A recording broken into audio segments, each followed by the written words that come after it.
Good afternoon.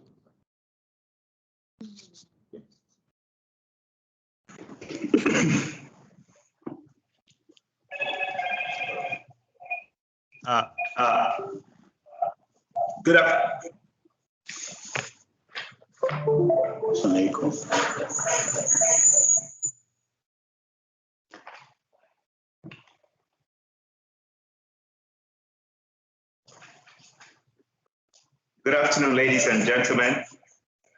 Welcome to Ecobank Group's full year 2021 earnings call. This call is being recorded. Your lines will be muted for the duration of the call. This afternoon, I'm joined by our Group CEO, Adequacy, Chief Financial Officer, Adequacy, and Chief Risk Officer, Chinedu Ikudinima, who will discuss our full year results and answer your questions. Please note that some of the statements we are making today are forward-looking and are based on our best view of the world and our businesses as we see them today. For more information on forward-looking statements, please refer to the disclaimer at the back of the slide deck. We will go now live with the presentation. Please stand by. At this time, I would like to turn the call over to Ade. Please go ahead. Thank you, Ato, and good afternoon, everyone.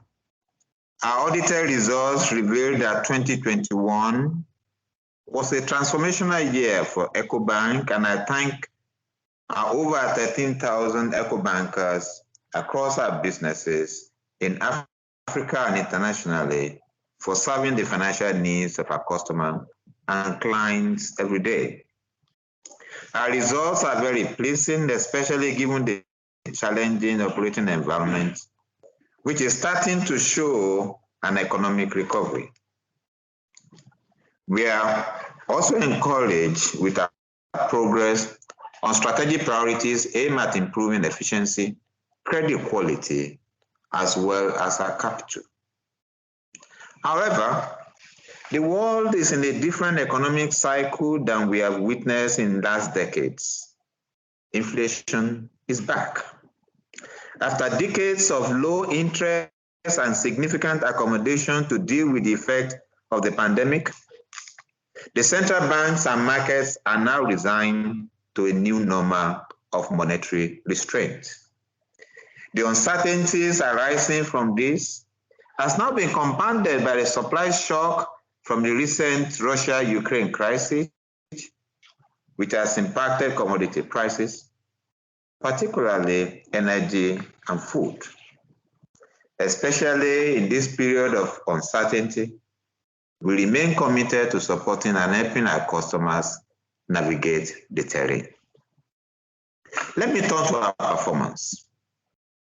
We delivered $478 million profit before tax, an increase of about $140 million from a year ago. That is, after we adjusted for the one-off non-recurring goodwill charge of $164 million we took in 2020. Profit attributable to shareholders of ETI was $262 million, translating to 106 cents of diluted earnings per share, representing growth of 58% if normalized for goodwill charge in 2020.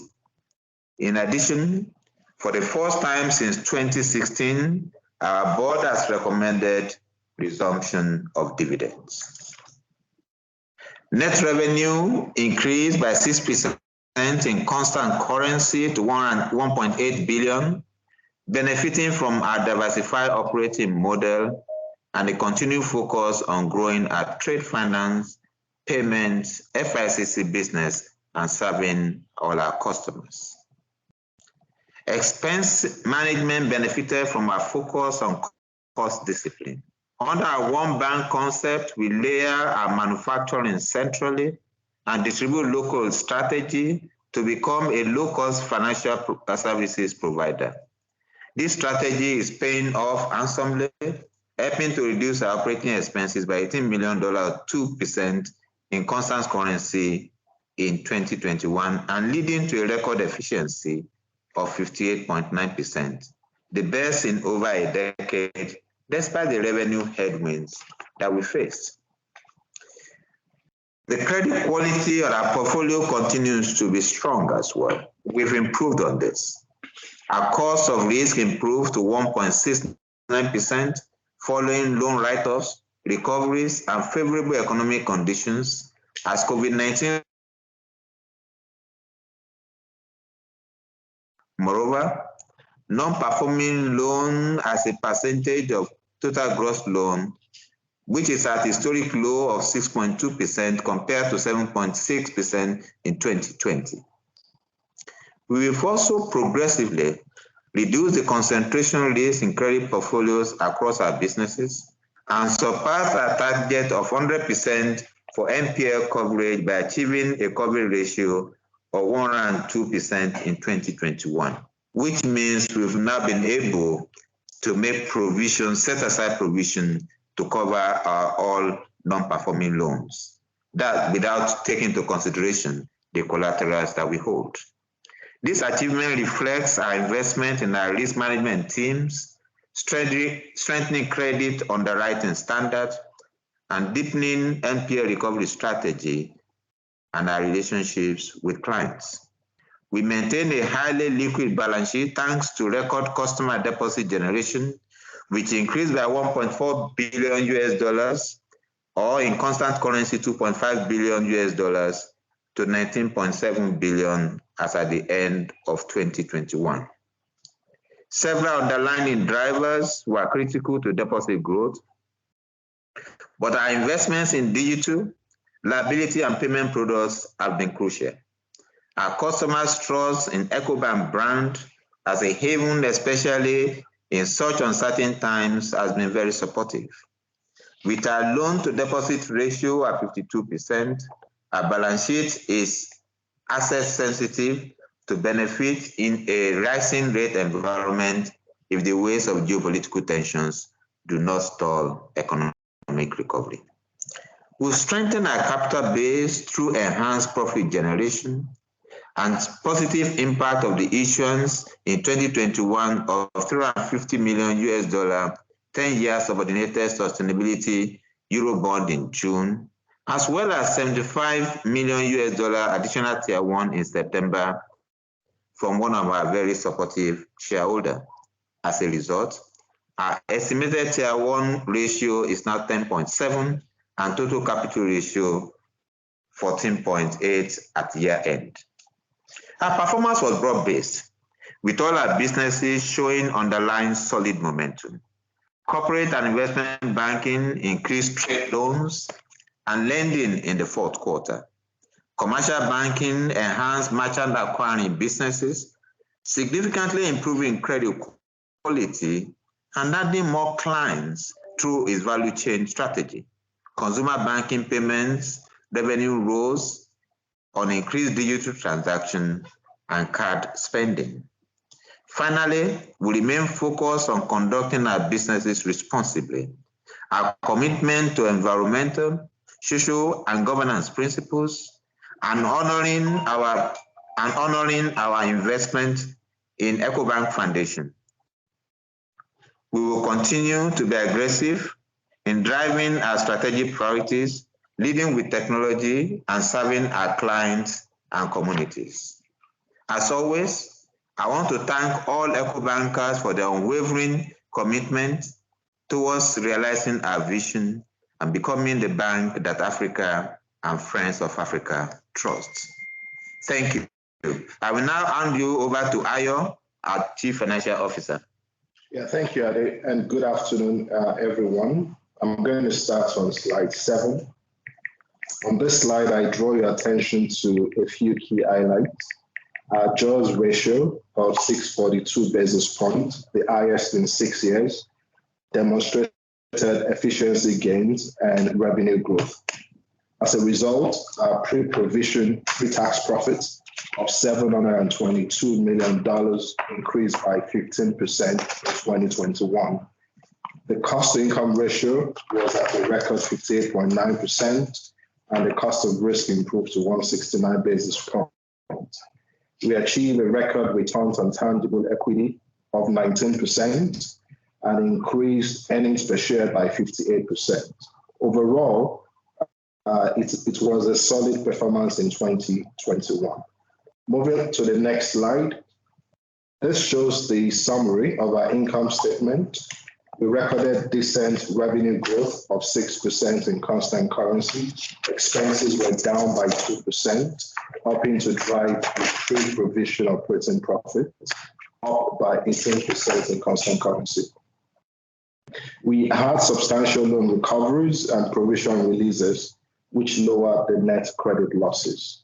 Coupled with the lower net monetary losses in 2021, our profit before tax rose by 41% to $478 million if you adjust for the goodwill impairment charge in prior year. Additionally, the slide highlights a diversification benefits reflected by the regional contributions to group revenues. Moving to slide 9, our net interest income rose by $37 million, driven primarily by volume growth, partially offset by compression in our margins. Margins fell by 20 basis points to 5.1%, reflecting pressure on asset yields on the back of generally lower rate environment in 2021. Moving on to slide 10. Our non-interest revenue increased by $40 million. We saw growth in fees and commission. Following the easing of the pandemic-induced restrictions, our robust client and customer activity boosted cash management, spending on cards, credit-related fees, and payment activity across our digital channels. Furthermore, our other income increased, driven by the sale of non-core assets and dividend income associated with invested companies in some of our subsidiaries. Lower client-driven foreign currency trading fees partially offset these gains in other income. I'll now move on to slide 11, which shows our payment business. This business benefited from the easing of the lockdown restrictions, higher consumer spending, and robust client activity. As a result, it generated $208 million in revenue, increasing by 23% on a year-on-year basis. The growth was strong in disbursement. B2B payments on Omni increased. Also, consumers opened their wallets, which drove spending on debit cards. The effort of commercial banking to scale its merchant acquiring businesses are paying off. The number of merchants increased during the year, and the introduction of the new Android-enabled point of sale terminal supported volume growth. Turning to slide number 12, on our digital transactions, this slide highlights the tremendous growth in digital transactions across multiple digital platforms. For example, transactions on Omni, our corporate banking payments platform, increased by 45% to $39 billion.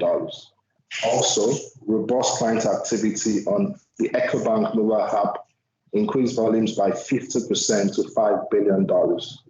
As you can see on the slide, volumes rose across the board on all digital transactions. Moving to the next slide, on operating expenses. Our expenses decreased by $19 million, mainly driven by a culture of expense discipline that the Group CEO had earlier mentioned.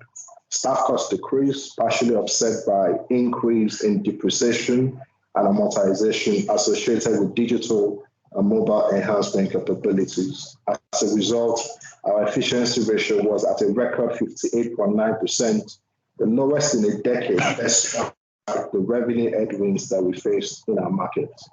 Moving to slide number 14. Modest revenue growth, efficiency gains, and lower provision credit losses translated into sustained returns across our regions. This slide gives you a sense of the returns performance over the last 6 years. The slide showcases the diversification benefit of our operating model. Performance is robust in our Francophone West Africa, Anglophone West Africa, Central, Eastern, and Southern Africa regions. We have redoubled our focus on improving Nigeria's profitability and returns. which is currently lower than our target. We're concentrating on our trade, payment, and FICs business, amongst others, to drive revenues in this market.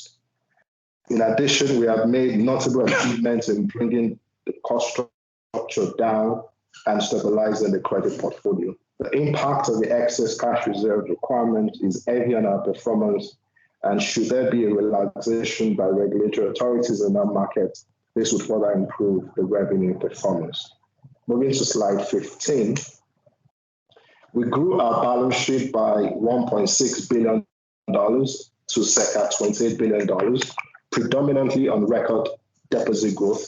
On the asset side, we did see an increase in all the major lines. On the liability side, customer deposits remain our most significant funding source, with low-cost CASA ratio, which is our current account and savings account deposits, representing 82% of total deposits. Borrow funds rose in part from our issuance of the $350 million Tier 2 sustainability bond in June 2021.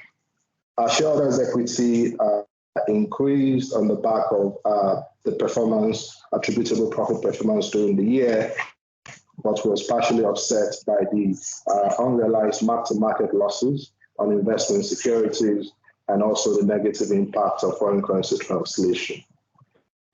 We generated $75 million in terms of additional Tier 1 instrument raised in September 2021 from one of our major institutional shareholders, which further demonstrate the confidence in the organization. Moving to slide 16, this takes a closer look at our customer deposit. Our customer deposit grew by $1.4 billion to a record $20 billion. The growth was broad-based across all regions, with solid growth in Nigeria and CESA.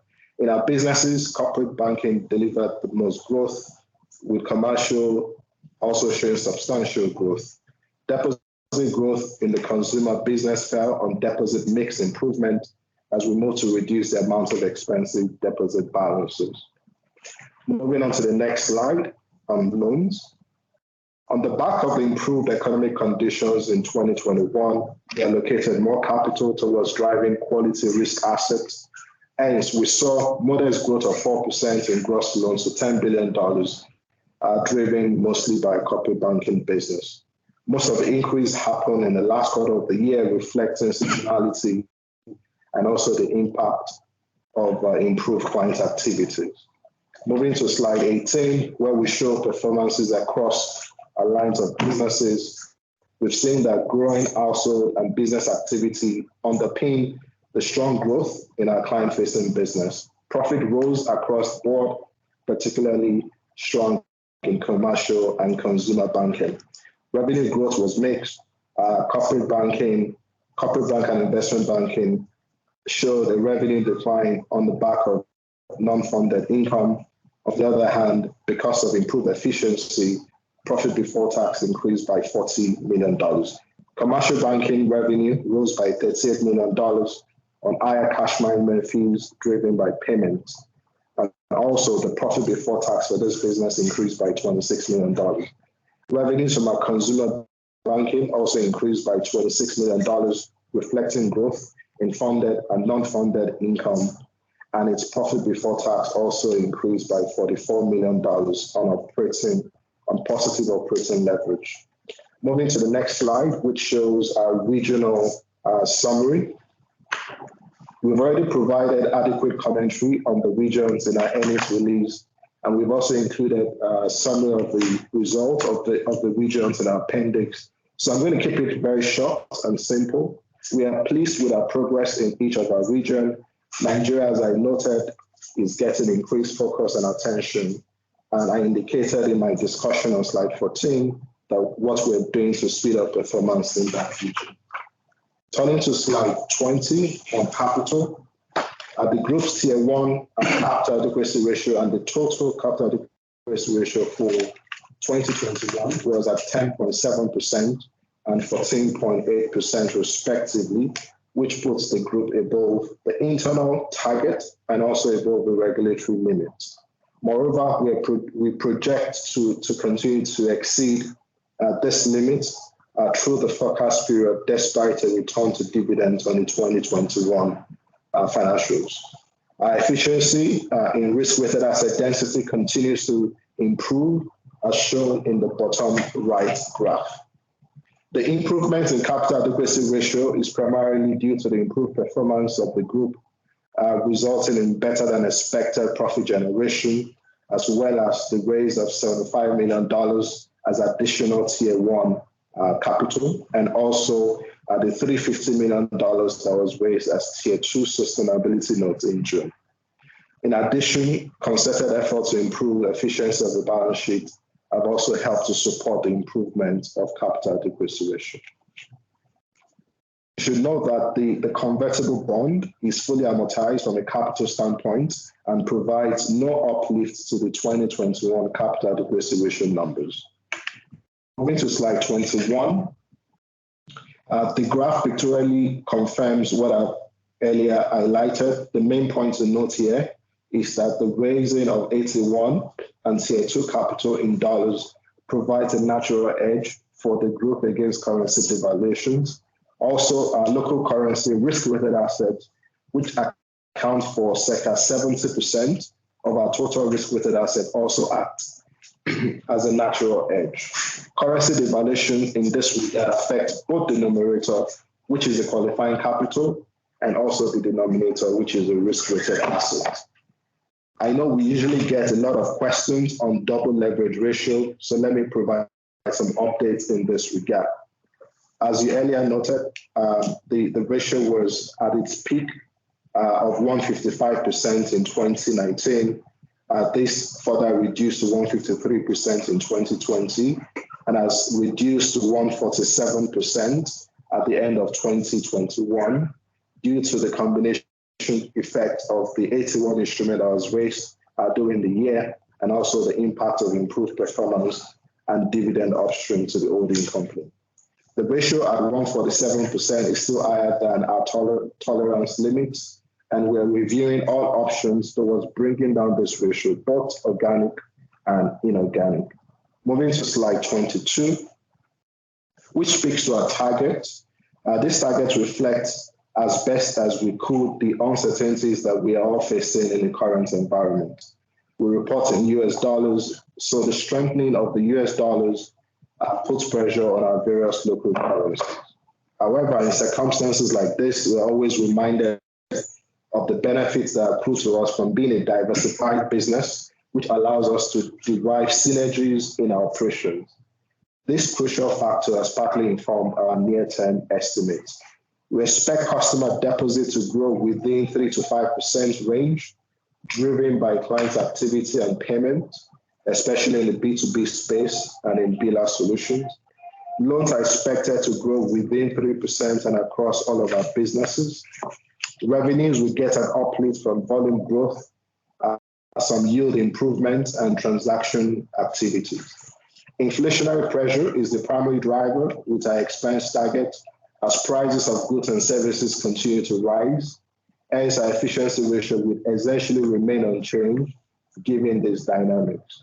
Cost of risk, however, is expected to further improve on the back of projected loan recoveries, and especially due to the fact that our coverage ratio is now in excess of 100%. As risks rise in the current operating environment, the NPL ratio will remain sticky as it could have adverse implications for borrowers. Finally, we expect to maintain our NPL coverage ratio above 100%. Moving to slide 23 on our medium to long-term target. We expect our return on tangible equity to be approximately 20%. We expect our efficiency ratio to improve to circa 55% range on the back of expanding revenues.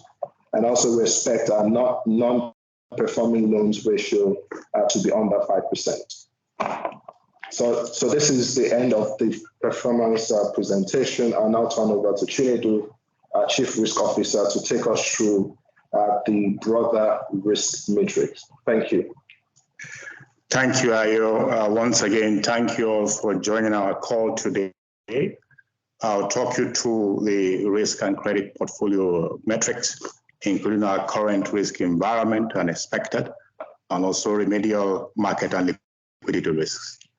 As communicated during 2021, we've seen a continued improvement in credit conditions, with key indicators either stabilizing or improving.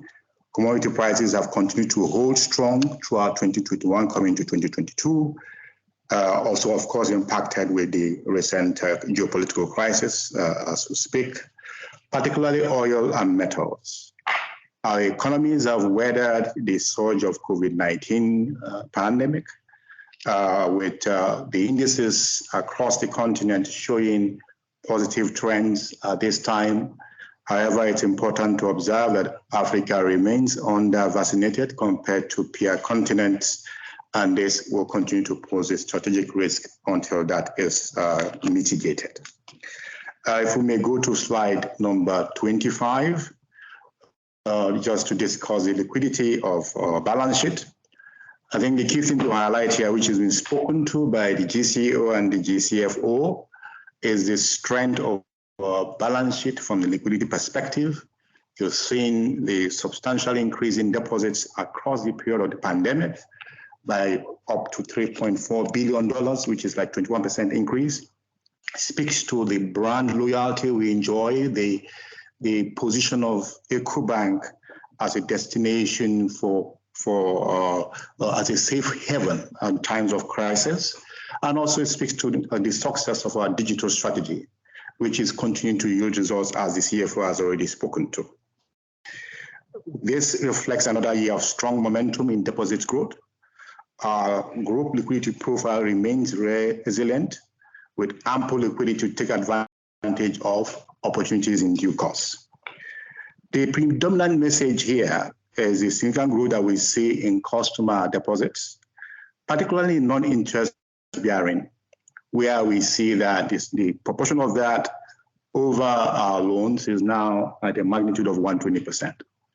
That highlights the opportunities we have to increase both income and also to grow our loan book should we choose to, which of course is part of our strategy, and also to continue to do that in a way that builds up quality earnings and ensures the health of our portfolio.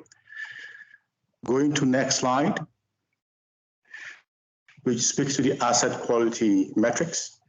You will see from this that all of the indices are moving in the right direction. And the thing to highlight is that this is not something episodic. If you look across the 6 years on the chart there, you see that the trend is consistently positive. And the key message we want to highlight here is the laser focus we have on reducing the stock of non-performing loans and improving the credit quality of our portfolio. We've continued to see strong credit performance across the board, with net impairment charges amounting to $170 million compared to $182 million the previous year. We finished the year with a strong momentum on our recoveries, and it resulted in our cost of risk declining to 1.69% compared to 1.85% in 2020. As we continue to demonstrably strengthen our risk and controls, we expect to maintain this level of credit performance going into 2022. As the GCF has indicated to you, we are expecting that this year we should come in within 1.5% in terms of our cost of risk. As I noted earlier, our strategic priority has been the reduction of our NPL stock. At $639 million, NPLs are at their lowest level since the third quarter of 2015. The NPL ratio as a result has improved markedly to 6.2% as at the end of last year, compared to 7.6% as at the end of 2020. And if you also consider as at the end of 2019, it was 9.7%. So this is again a reflection of the focus of management and the results that we have achieved over this period. Our allowance at the end of 2021 reflects both the ongoing economic recovery and the uncertainties that remain. 2 years into the pandemic, we continue to witness new virus strains, and there are also new issues to navigate, whether on the macroeconomic front, such as inflation across many markets, or the geopolitical issues that we're seeing with the Russia-Ukraine conflict. These present to us challenges into the future, which we need to manage, but we're confident that we have the ability, the resources to be able to manage this effectively and proactively going into the future. We've continued to build our impairments. We ended the year with a figure of $652 million in accumulated provisions compared to $558 million in the last year. A year ago, we provided our expectation to end 2021 with a coverage ratio above 90%. We are pleased to note that we have delivered on this promise as we finish the year with an NPL coverage of over 100% for the first time. And the positive thing to indicate there is that we expect to sustain this profile going into the future because we have managed to contain our NPL names to what I say distinct names that we are sure can be remedied. We also have improved our origination quality so that the migration from the positive portfolio to the negative side is contained, and we don't expect that to be substantial going forward. So a coverage over 100%, as the GCFR said, is something that we expect to sustain. Moving to slide 27. This speaks to the diversity of our portfolio. If you were to go back a few years, you have seen that the concentration in oil and gas would have been, if you combine the E&P and marketing, would have been over 25%. At this point in time, it's now down to about 17 and trending down also. That is something, and again, if you look across the board, you see that there is substantial diversification in our portfolio. Government is at 15%, services at 14, manufacturing at 12. We expect to sustain this because we consider this diversification to be a strength. The loan book is skewed towards corporate borrowers. At this time, we expect that profile to be sustained, though we continue to grow our business in the commercial and consumer banking space. And we expect to retain that profile in terms of growth and for them to sustain that share, particularly as we continue various initiatives in the commercial and consumer banking space, including efforts in sustainability banking, targeting specific groups and specific initiatives, which is something that we are very proud of. Our UMA region remains the largest portfolio concentration at 7%, followed by Nigeria at 26%. This again, if you were to go back about 4 or 5 years, you have seen that there was a switch then, it was Nigeria ahead. We expect this to be sustained going into the future because again, in the UMA region, we have a very large operations within these markets where our banks are some of the largest banks in each market that we operate in. We do expect Nigeria portfolio to retain its position because we strategically expect to continue to grow there within the overall growth of the bank. But then also in that market, you are seeing that there's substantial growth in our non-loan business, in payments, in trade and other activities, and that is also a strategic focus for us. Turning to slide 28, where we'll discuss the various movements in the IFRS 9 staging. In terms of stage 1 loans, you've seen a growth, net growth there of over $700 million. This includes, in terms of gross movements, there are loan originations and upgrades amounting to $1.843 billion, and pay downs, loan downgrades, and FX impact of $1.104 billion, which has resulted in that net effect.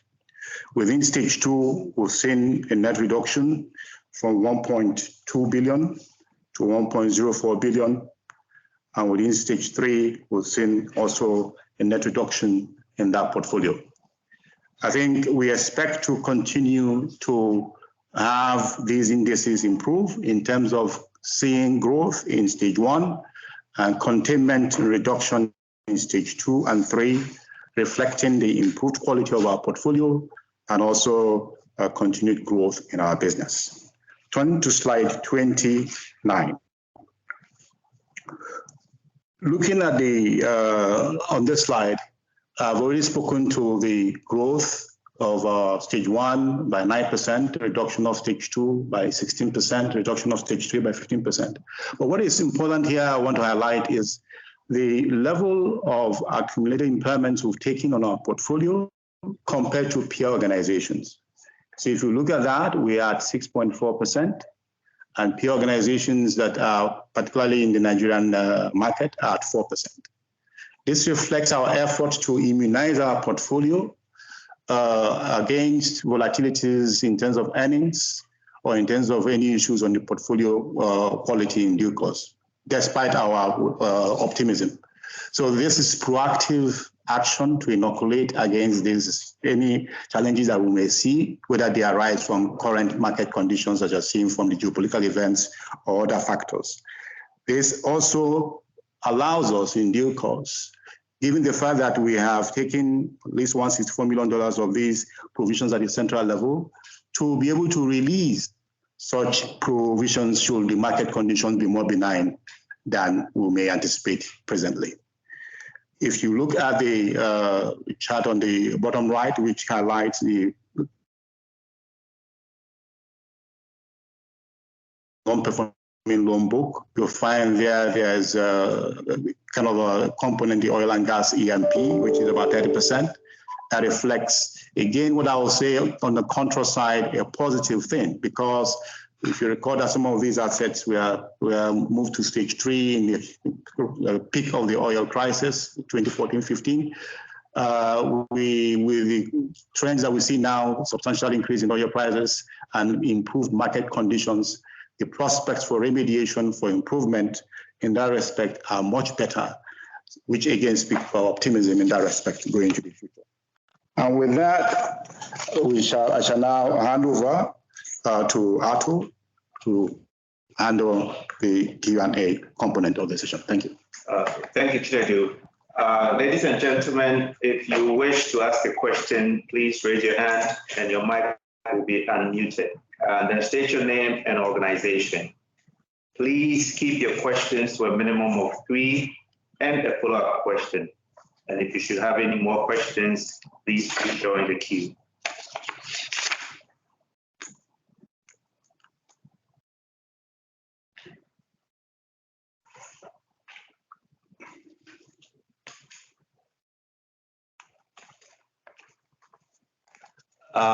So our first question will come from Soji. Soji, please unmute.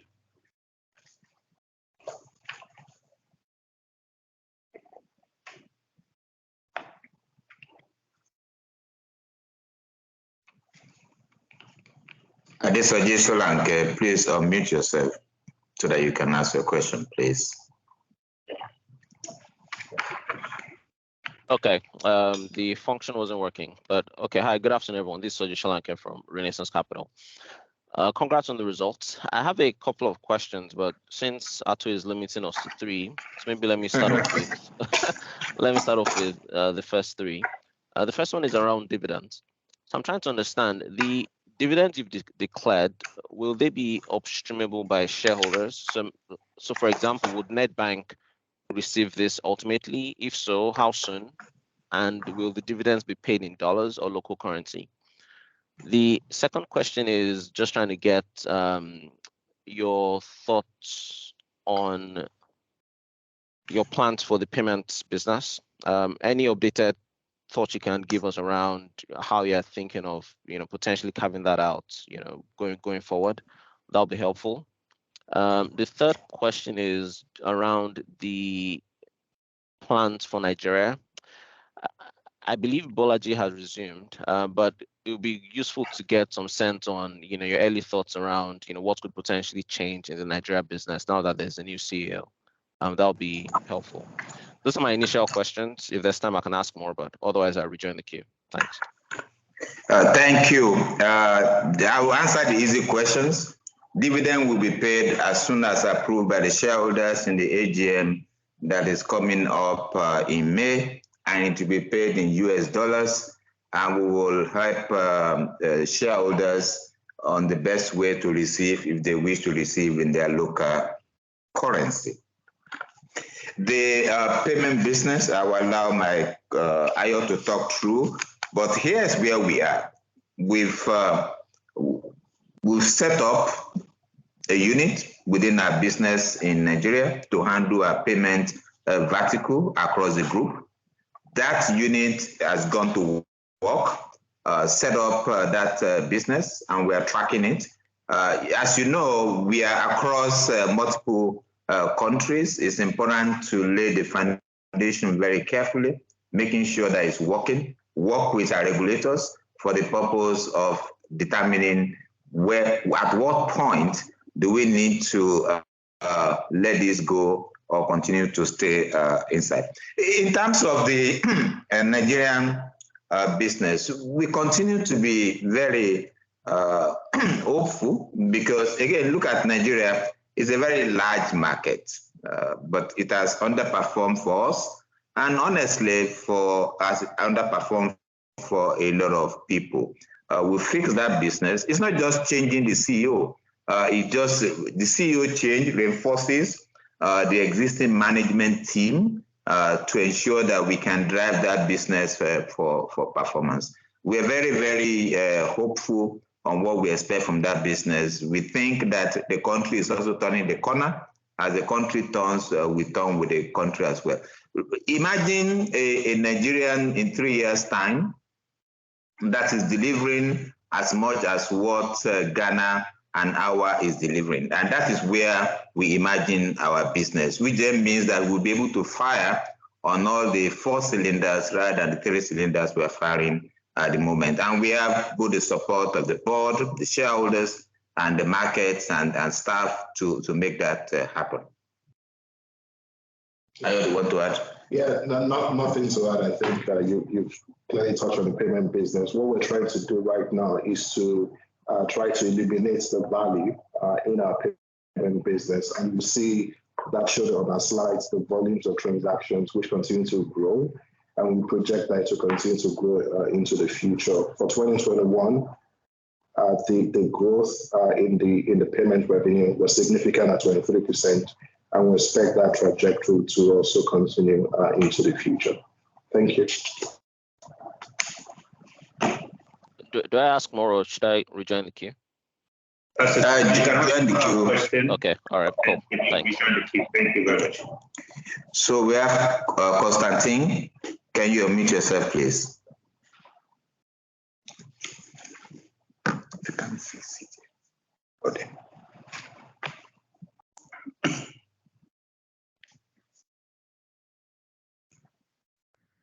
Oh, yes. Yeah. Hi. Hello.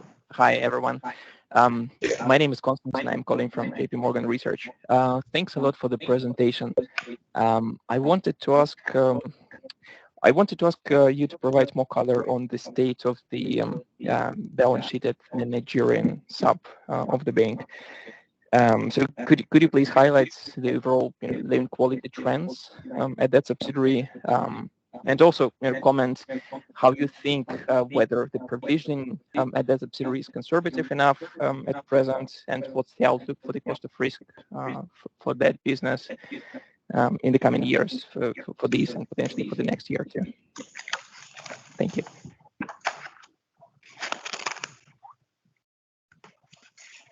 Thank you. I need to just open the document to where it deals with the Nigerian regional business performance.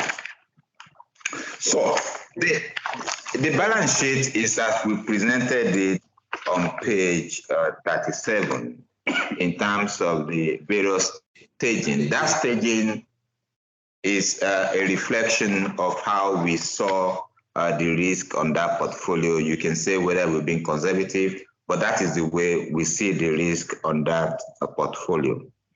So if we then see the coverage in terms of provisioning, that is talking to the cost of risk that you see. So if you see our stage 3 loan, it's about $427 million. And as we've said in several of these calls, this is highly concentrated. We have about 2 of these, that is $200 million in oil and gas. With the price of oil and gas at this moment, even historically, we're very hopeful of a resolution of these 2 names.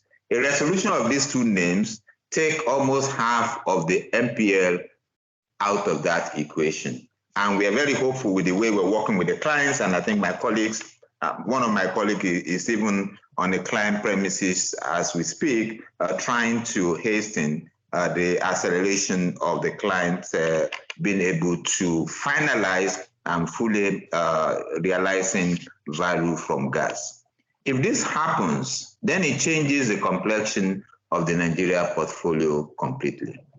And as my colleague said, what we've also done as a backup plan is that at the group, we also created, for abundance of caution, an overlay of provision of about $164 million as of the time we closed the balance sheet as of December 2021. What we've done there is to make sure that as we go forward, we've immunized the P&L of the group against volatility that will come as a result of any catch-up on provisioning in any of our countries, especially in that Nigeria market. So the way to think about it is these things are concentrated. We believe that this concentration is about being resolved. If it is resolved, it solves the problem. If it is not resolved, we have a backup plan, which is why we've taken those provisions at the central level. That's why across the group, you see that we are over 100% in terms of NPL coverage. It's as a result, and we are about 54% in Nigeria. Now, the fact that we have that $164 million at the center is what allows us to approach that 102% coverage. Thank you.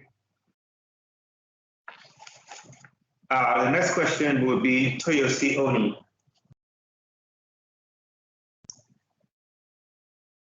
It's Muyiwa Oni. Hi, good afternoon. It's Toyosi Oni from Renaissance Capital. I just had a few questions. On your 150 million convertible bond, which matures soon, what is management's thinking around this? I know that you had earlier mentioned that it provides no capital uplift in your 2021 numbers, but should we expect some dilution in shares? Basically, how should we be thinking about this going forward? My second question is about what happened in Ecobank Ghana and its Ecobank Kenya and its FX dealings. When should we expect a resolution around this? And my last question is on guidance. So please, can you provide your outlook on net interest margin, NIR growth, your payment revenue growth, and also your dividend expectations for 2022? Thank you very much. What's the first question? Okay. Yeah, thanks. I'll take the first question around the convertible, and I'll allow the group to take the second question around Ecobank Kenya, and I'll take the third question around the guidance. In terms of convertible, yes, our convertible bond of $400 million has a maturity of September, October this year. As you know, it is currently deeply out of the money, but we'll continue to monitor the space. From a capital ratio point of view, just like I earlier mentioned, it is not contributing to our capital ratio because it's 5-year tenor, we fully amortized it from a capital requirement point of view. So it's purely a liquidity instrument. Should it not be converted, which is the current economic rational standpoint, is just it's just a repayment of liquidity without impacting on our capital ratios in any form. In terms of the guidance that you mentioned, net interest margin, with the some of the actions of our central banks to increase rates in our market. We saw that in Ghana earlier last week. We expect our net interest margin to not go below the current levels of the 5.1% that we reported for 2021, but we'll continue to adjust our expectations on a rolling basis into the future. In terms of the non-interest revenue growth expectation, we've already guided our revenue would be between 1 to 3%. We expect the largest proportion of the growth in that revenue to come from our non-interest revenue. Don't forget the forecast that we're providing is in US dollar terms. So that means the equivalent local currency performances will be much more stronger than this 3% in US dollar terms that we've mentioned. Similar story for our payments revenue. In 2021, we grew that by 23%. We expect that trajectory to also continue into the future because of the opportunities that exist in our market. So our payment revenue growth should be along those lines. You mentioned dividend expectation. Like of course, dividend is subject to recommendations of directors and also approval of shareholders. We decided to resume the payment of dividend on the back of the improved capital ratios that we've seen at the group level, and also considering the fact that we've also gotten some stability in our asset quality with NPL ratio at the lowest level of 6.2% in the last 5 to 6 years, NPL coverage ratio, which is above 100% for the very first time.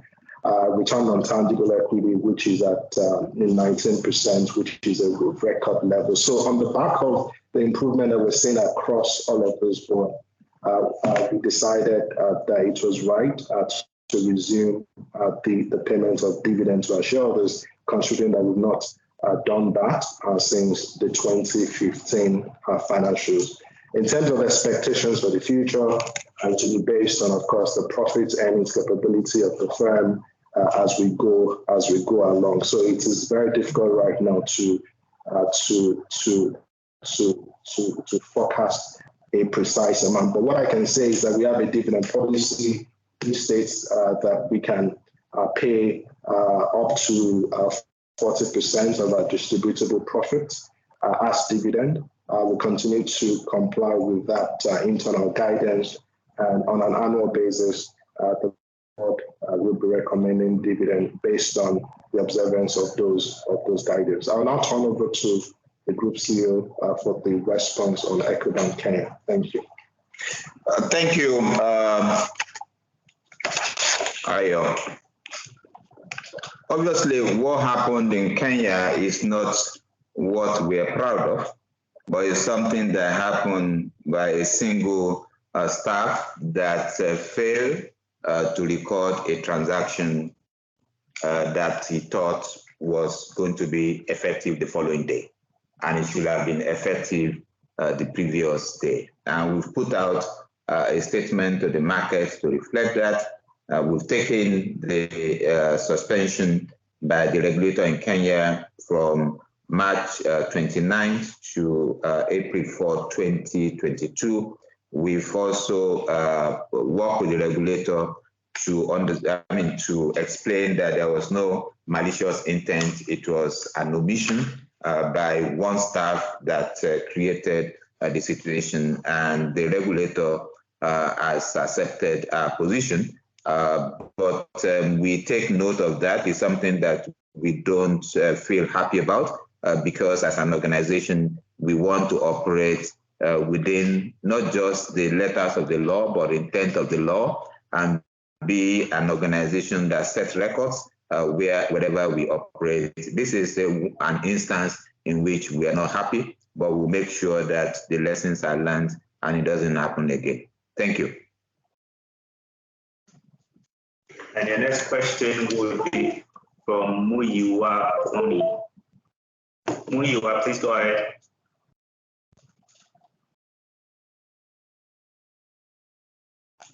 Good afternoon, gentlemen. Congratulations on your results, and thank you for the time. My name is Muyiwa Oni from SBG Securities. I have a few questions. First is on the e-levy in Ghana. If you could share your views on that and how you think that could affect your payments business in Ghana.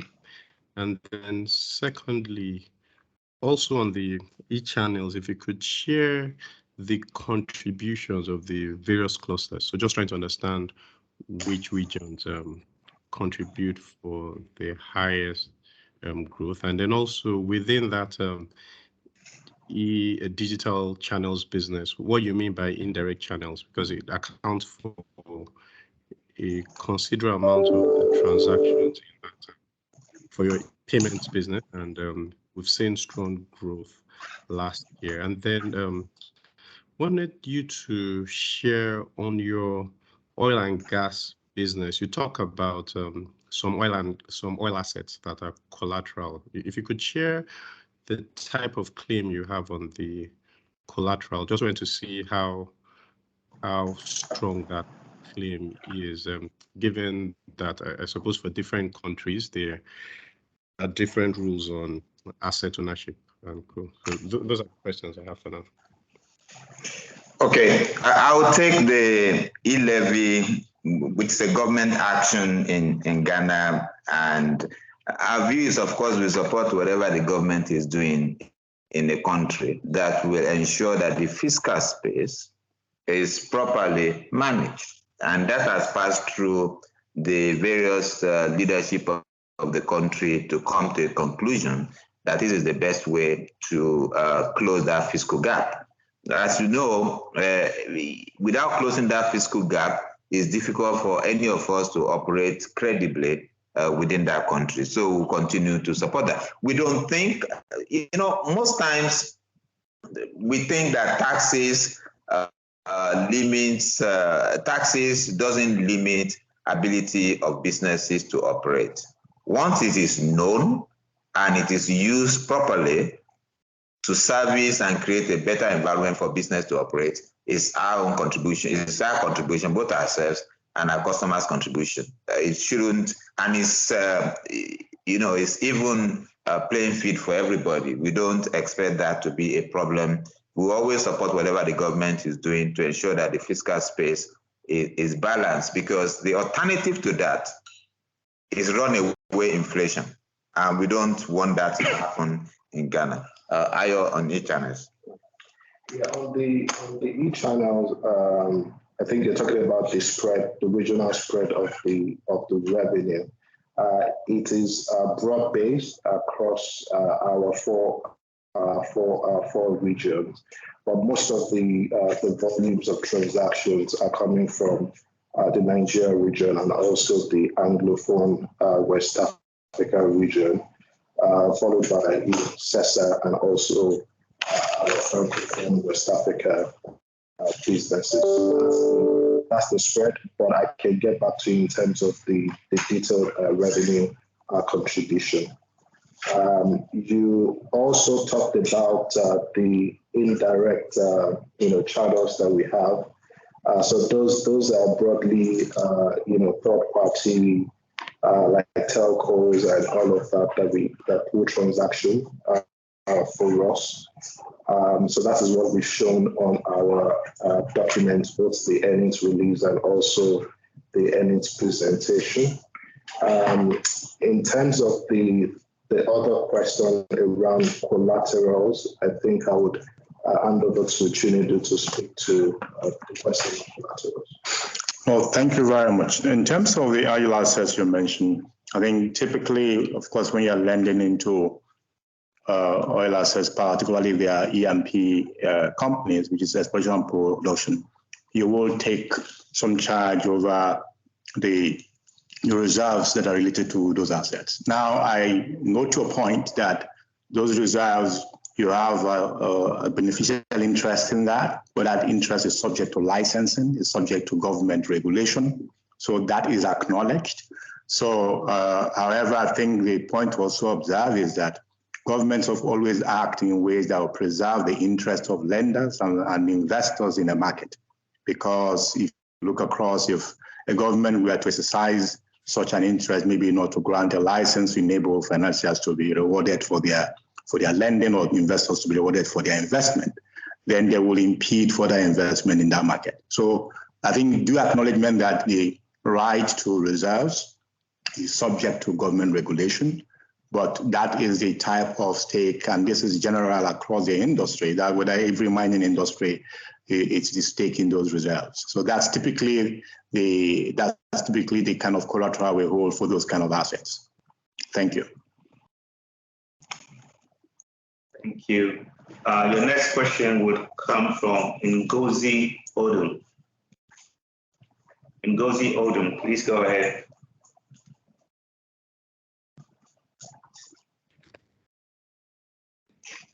Congratulations on your results.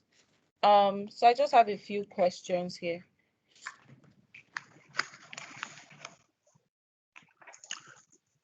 Because I think you're back on mute. I think she's put herself back on mute. You may want to unmute yourself. Sorry about that. I just want to ask, speaking to your loan business, what specific sector are you thinking will drive your loan growth in the coming years? And I know you've spoken about your dividend payouts, but can you kind of give a forecast to your dividend and payouts going forward? Thank you. Okay, let me broadly paint for you how we see the demand for loanable funds going forward. And this is as we talk to a lot of our customers.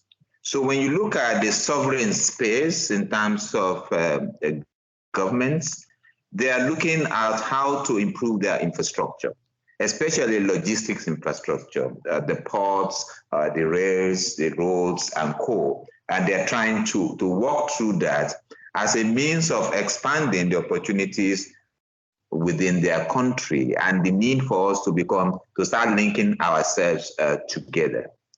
In the middle of that, they're also looking for investors and entrepreneurs that are creating industrial parks, because those industrial parks are necessary for people to process things, especially the things that are banned for export. So that gives you a sense of what we'll be doing in that space.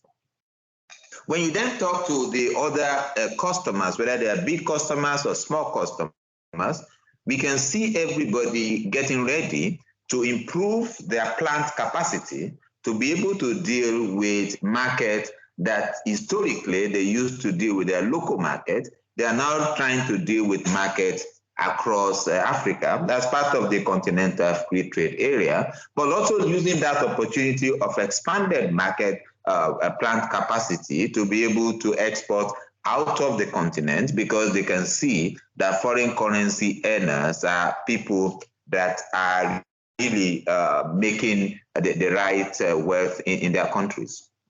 We can also see a lot of customers of ours thinking that, gee, we need to be actually processing. These are primary goods that we are exporting. So we're seeing people getting ready for processing agri commodities, turning them into processed goods so that they can really export. So if you look at coffee beans, cocoa beans, for example, we export across West Africa more than 70% of the production of the world. But what do? We export the beans alone. And there are a lot of people now that are thinking, okay, what we need to do is to actually process this, not only just exporting the raw beans, process this into cocoa butter, into liquor, and into powder. And when you do that, you've added more value to it. And the customers we are talking to in places where we're just exporting raw cotton, they're saying, you know what, we need to convert this raw cotton into garments, and therefore we'll be able to export them. So this is across the board, and all of this, we then have linkage industries that we think across the continent of Africa will enable us to, those are the things that are driving the demand for loanable funds. As these people then start doing this, their businesses become bigger. They have value chain that they are depending on in terms of the commercial banking business.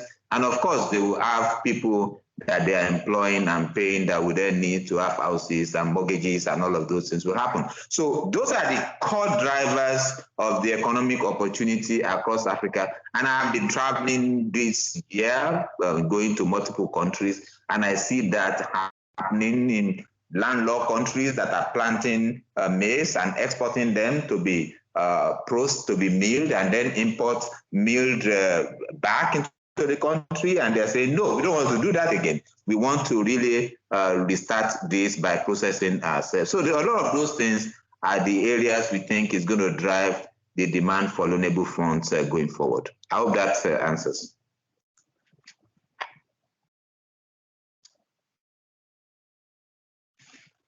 Okay, and there's a second question on dividend payouts. Yeah, dividend payout is yours. So, yeah, so what I said is to paint the picture about our internal guidance, which is to pay out up to 40% of our attributable profits as dividend. For 2021, if you look at the number, that comes to about 15%. So the $40 million that is being recommended to the shareholders at the AGM is about 15% of attributable profit. So definitely there's headroom for growth as we, of course, grow attributable profits, which we project in the next couple of years. The dividend also would increase over the years as well. But the definitive decision around dividend will be taken on an annual basis. But I just wanted to.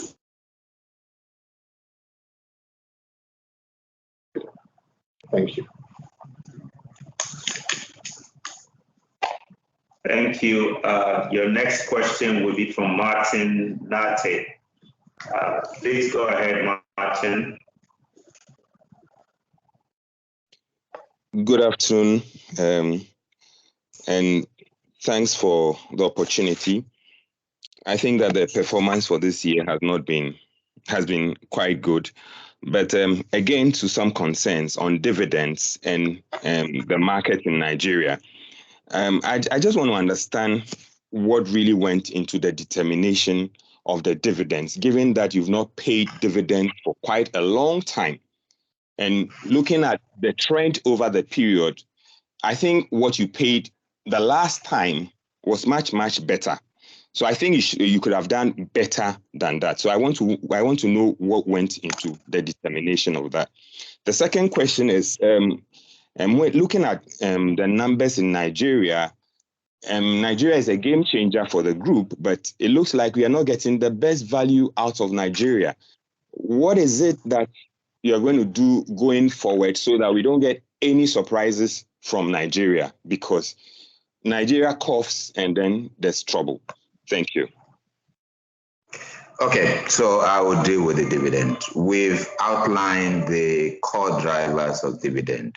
We need to generate the income. We generated the income. We need to assess our capital position, and we need to assess our view of the future. We've done that. The board have come to the conclusion that at this point, a $40 million dividend is the right place to start. You are right that we haven't paid dividend in the past. It's a good place to start. Should we be doing more in the future? For sure, yes.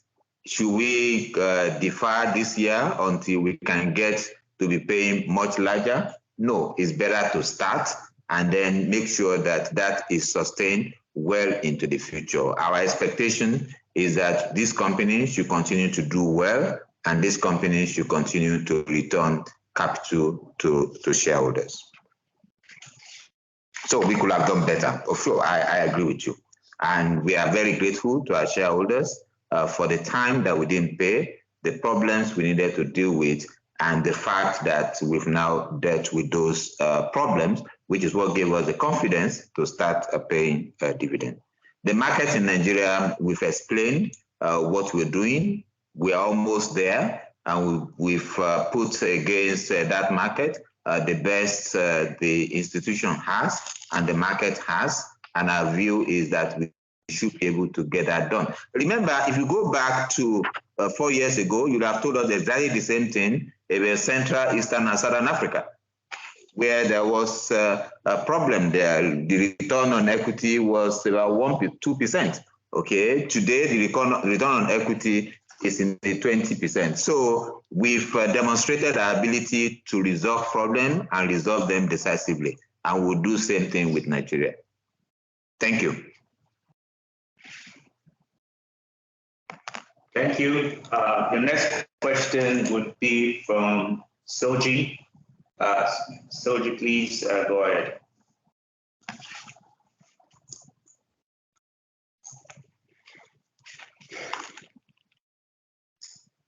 Okay. Thanks again, Soji here. Just a few additional questions. The first one is on your agency network. So the 110,000 agents that you report for full year 21, how many of these agents are in Nigeria? And what are your top 3 markets and number of agents in those markets? Secondly, it would be good to get your thoughts on the PSB dynamics in Nigeria and what this means for the competitive landscape there. And also, particularly you're acquiring businesses there, for example. It would be good to know what your thoughts are on the dynamics of the PSBs potentially getting a final license. The third question is just around management changes. When should we expect an update, particularly at the group level, for any potential management changes this year? Those are my 3 questions. I had just one very specific one on Android devices, which I think Ade or Ayo mentioned. Why are these Android devices so attractive to merchants for scaling your merchant acquiring business? Just trying to understand the dynamics there. Thanks. Okay, agency network, there are 50,000 in Nigeria. Key markets, of course, Nigeria is a key market for us, Ghana is a key market for us, and our Yuma region is a key market, and in the CESA region, all those markets are good, but DRC is a very key market for us because it's a very large country with close to 100 million people. We have been the richest nation in Africa, given all these natural resources, and we have a very high hope on that country going forward into the future. The payment service banks, right? That's the PSBs.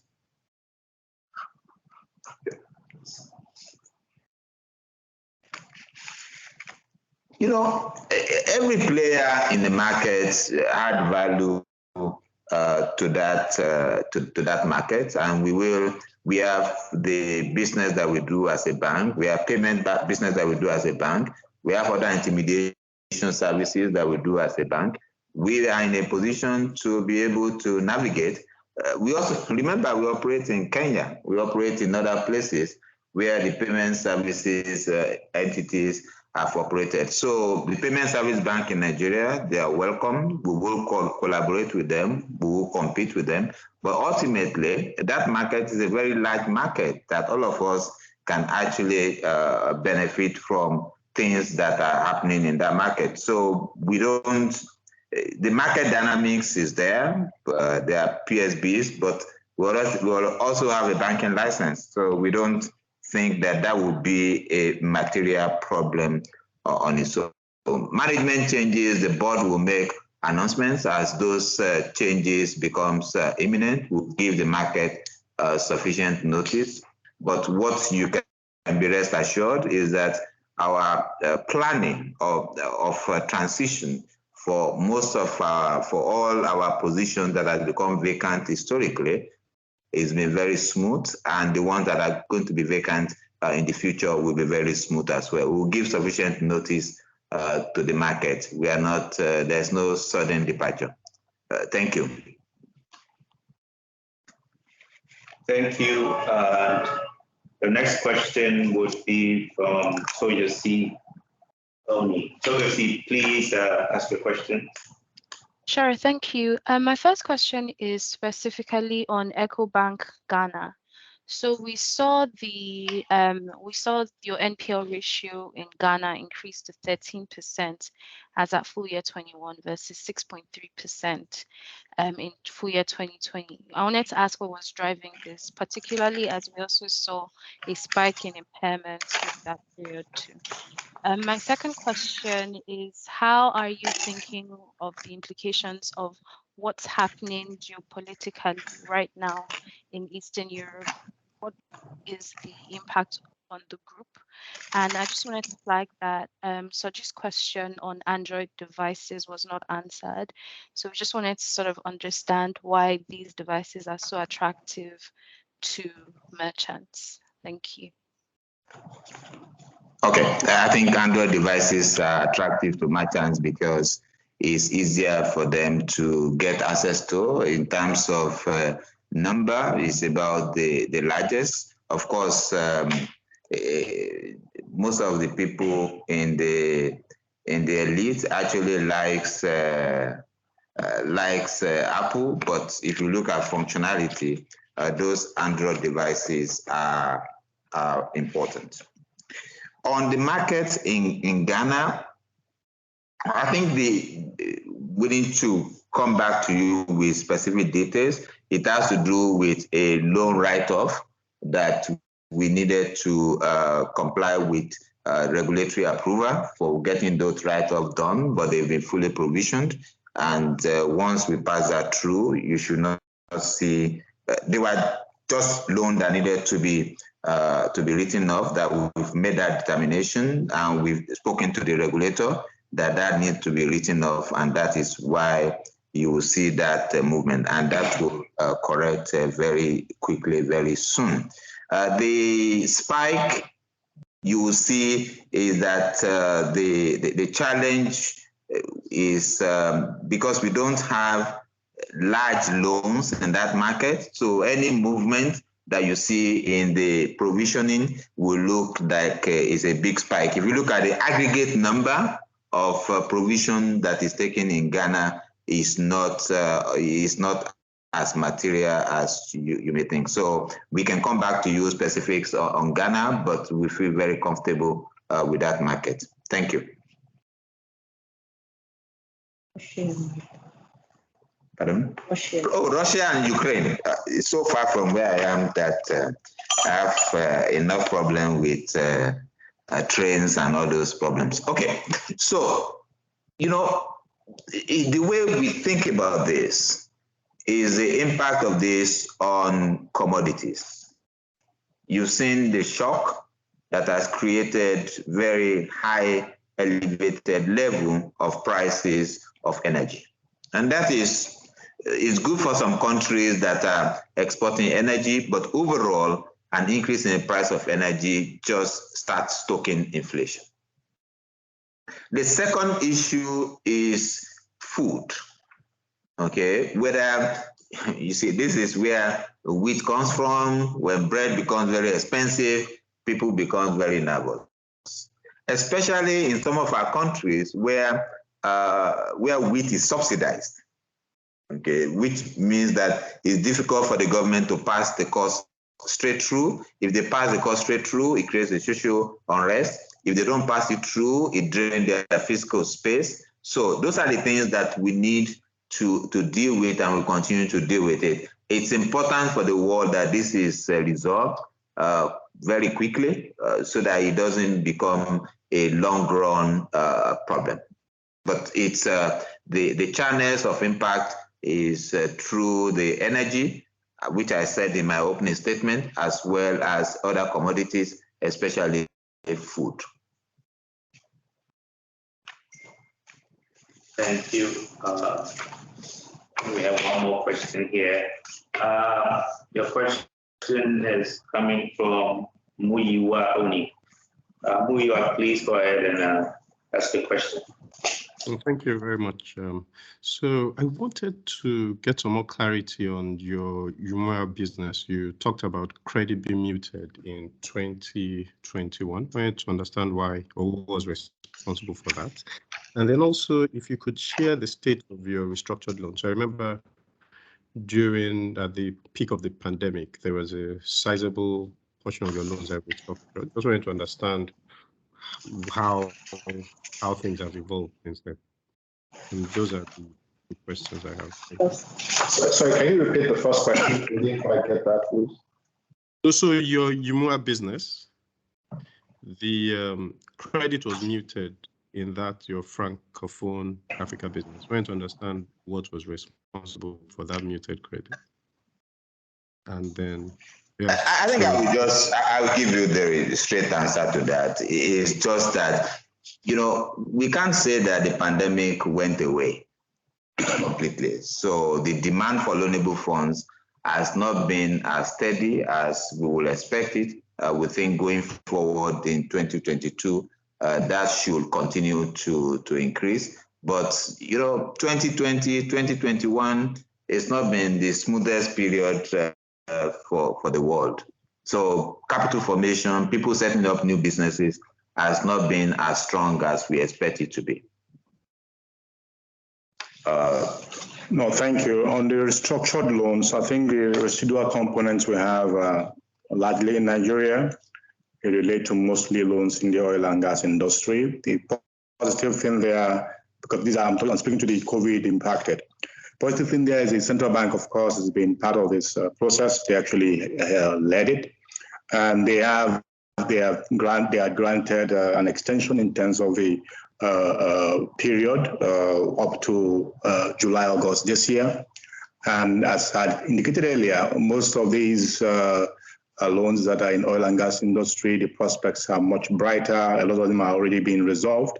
And given the price of oil and the trends that we see in the market, which we think will be sustained across the medium term, the prospects are very strong. So really, that's the picture. We don't have any major concerns about those at this point in time. Thank you. Thank you, and ladies and gentlemen. Sorry. Go ahead, please. Just to follow on to that oil and gas loan. So, in Nigeria, we've currently been having challenges with production. So I just want to understand if any of those obligors are within that space, or you're not seeing that pressure there. No, thank you. I think the thing there is, if you look at the production issue, just to put that in context, it relates in some cases to operations within the onshore and also the shallow water activities.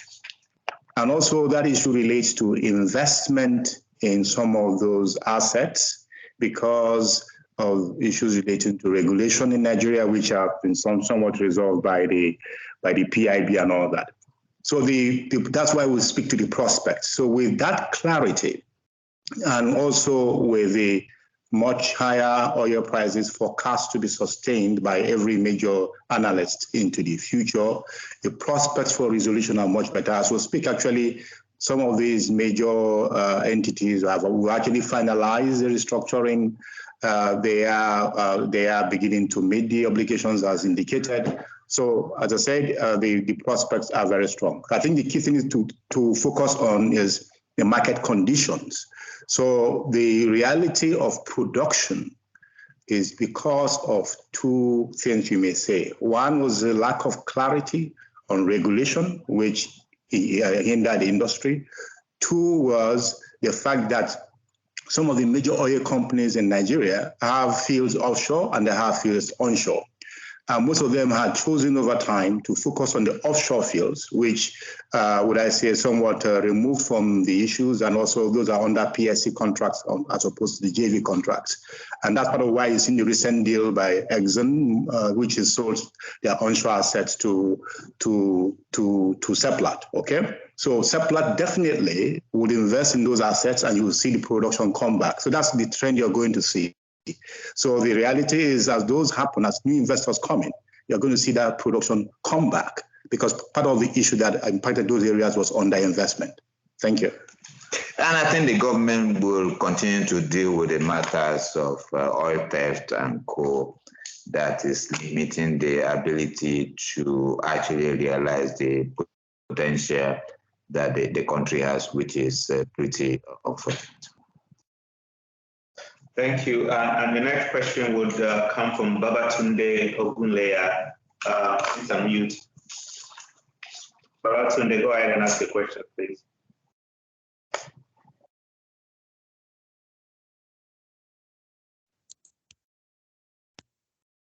Good afternoon. Thank you for the conference call and congratulations on your result. I think my first question, net monetary loss impact I wanted to know what drove that decline, because in previous call you've mentioned that the Zimbabwe and South Sudan seem to record a spike in the net monetary loss. So just to know what drove that decline and how we should be looking at these line items going forward. That's for the first question. Second one is on your cost to income ratio. The Nigerian business typically has 81% in terms of cost to income ratio.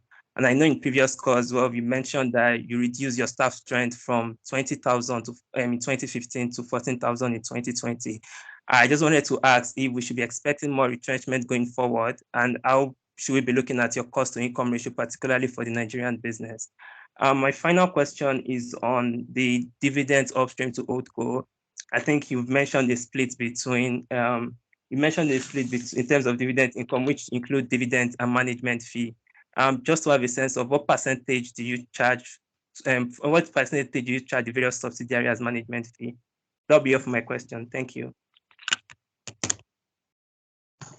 So Ayo will take net monetary cost and dividend, and I will take cost income ratio. Okay, thank you. So in terms of the net monetary loss, what we've seen in 2021 for both Zimbabwe and South Sudan, the two countries that are hyperinflationary, is that we've seen improvements in the inflation data. So that has significantly improved year on year. For Zimbabwe, you recall that in 2020, we're talking about inflation in the region of 250%. At the back of 2021, it has come down to the low 60s%. So that significant decline is one major factor for the improvement in the net monetary loss.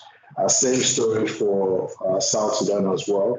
We've seen improvement in their inflation data in 2021 compared to 2020. In terms of of course, the outlook, yes, with the current trend of rising inflationary pressure, this is something that we'll continue to pay closer attention to, but we don't expect going back to the days of the 2020 when we had very significant net monetary loss. In terms of the other question around the liquidity of the holding company, the dividend upstream that we're expecting for 2022 on the back of the 2021 result is circa about $140 million. And if you recall, in 2021, on the back of 2020 results, we got total cumulative of about $124 million. And this also included the resolution vehicle recovery that we had in the last quarter of 2021. So we expect dividend upstream to continue to increase on the back of cost improvements in profitability of our countries. So we expect that to continue in the future. In terms of the management fees, so what we do is broadly we charge based for the services rendered, and this is a cost charge. So there is no markup fee that is included. Historically, we've seen average of about $30 million that we charge on an annual basis, and we expect that would also continue for 2022. So we are also expecting about $30 million in terms of management fees that we get from our subsidiaries. So those are the two questions that we raised with respect to the liquidity of the holding company. Okay, so on cost income ratio for the group, we provided guidance that our cost income ratio should come to about mid 50s or 55% in the short medium term. And we've defined that short medium term to be 2024. So that we finished the 2021 58 SACA. We've given you guidance for 2022 and we think that that takes you the trajectory to 2024 number. We believe our issue in Nigeria is no longer materially cost, it's now materially revenue. We've spoken to the assets that are sterilized, that is not generating income, that we think if it's resolved, that will bring income back to the books.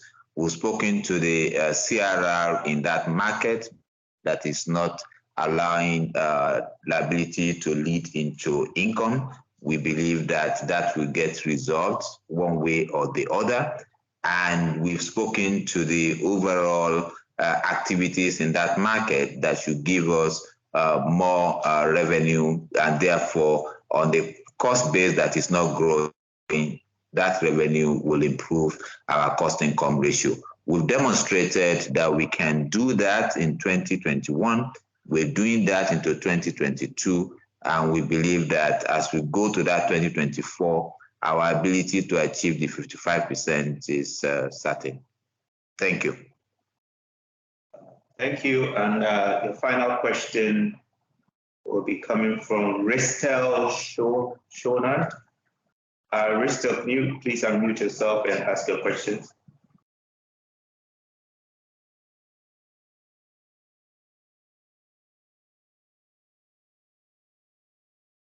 Ristel?